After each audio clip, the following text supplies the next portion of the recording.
ভাইরে, পুরো দেশ যখন সোনার দামে লেবু কিনতে ব্যস্ত, তখন পাশের দেশের দাদাবাবুদের বাঁশবাগানে সবচেয়ে মোটা আইকওয়ালা বাঁশটা দিয়ে দিছে সাউথ আফ্রিকা। হাজার হাজার দর্শকদের সামনে এইভাবে দাদাবাবুদের ধুতি খুলে দিবে, এটা কোনোদিন কল্পনা করতে পারিনি। আমি এর তীব্র ভালোবাসা ও সাধুবাদ জানাই। বিশ্বকাপ শুরুর আগে দাদাবাবুরা যে নাটক করেছিল, সেই নাটক দেখে বিশ্বকাপ বয়কট করে দিয়েছিলাম। ভেবেছিলাম এই বিশ্বকাপে কোনো ম্যাচে দেখব না, মাগার দাদাবাবুরা যখন খাড়ার উপরে টুটমারা খায়, তখন না দেখে উপায় নাই। কথায় আছে, নিজের দেশ জিতে গেলেও এতটা মজা লাগে না যতটা মজা লাগে দাদাবাবুদের আইকওয়ালা বাঁশ খাওয়া দেখলে। ভারতের 11 জন প্লেয়ারদের মধ্যে 4 জনই আন্ডা মেরেছে। এটা দেখলেই তো সারাদিনের রোজা রাখার ক্লান্তি দূর হয়ে যায়। পুরো স্টেডিয়ামকে চুপ করিয়ে ছেড়েছে সাউথ আফ্রিকা। আহমেদাবাদের নরেন্দ্র মোদী স্টেডিয়ামে যে ম্যাচটা হওয়ার কথা ছিল, ফাইনালের রিম্যাচ, সেটা শেষ পর্যন্ত হয়ে গেল একতরফা রিহার্সাল।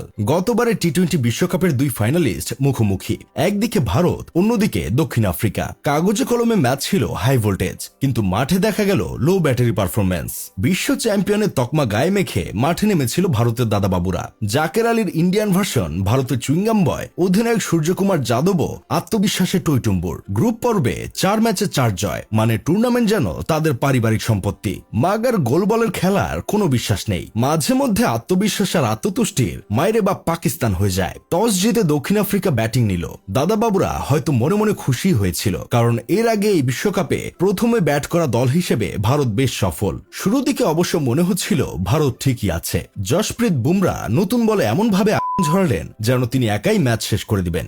দক্ষিণ আফ্রিকা 4 ওভারে 20 রানে 3 উইকেট নাই, কিন্তু হুট করে ডেভিড মিলারের শরীরে অ্যাডাম গিলক্রিস্টের আত্মা ভর করেছিল।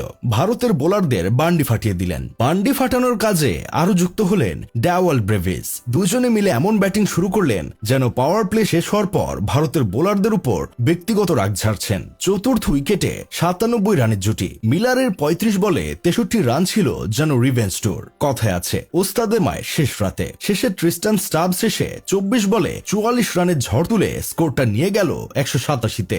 এরপর শুরু ভারতের ব্যাটিং। দাদাবাবুরা হয়তো খেলার আগে সান্ডার বিরিয়ানি খেয়ে মাঠে নেমেছিল, যার কারণে ওদের ডায়রিয়া শুরু হয়ে যায়। পাওয়ার প্লেতে 31 রান, সঙ্গে 3 উইকেট নাই। এমন স্কোর দেখে মনে হচ্ছিল ভারত বুঝি ভুল করে টেস্ট ম্যাচ খেলতে নেমেছে। দক্ষিণ আফ্রিকার বোলাররা এমন ভাবে আক্রমণ করছিলেন যেন প্রতিটি বলেই উইকেট নেবেন। বিশেষ করে মার্কো জানসেন ও কেশব মহারাজ। ভারতের ব্যাটিং লাইন আপকে এই দুইজন পুরো গুষ্টি মেরে দিছে। একমাত্র শিবম দুবে কিছুটা লড়াইয়ের চেষ্টা করেছিলেন, কিন্তু একা হাতে জিতা যায় না, বিশেষ করে দলের বাকিরা যখন ডায়রিয়া রোগে আক্রান্ত।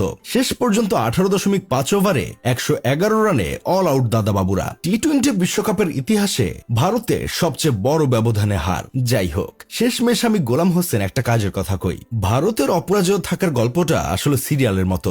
একসময় না একসময় ক্লাইম্যাক্স আসবেই, আর সেই ক্লাইম্যাক্সটা লিখে দিল দক্ষিণ আফ্রিকা।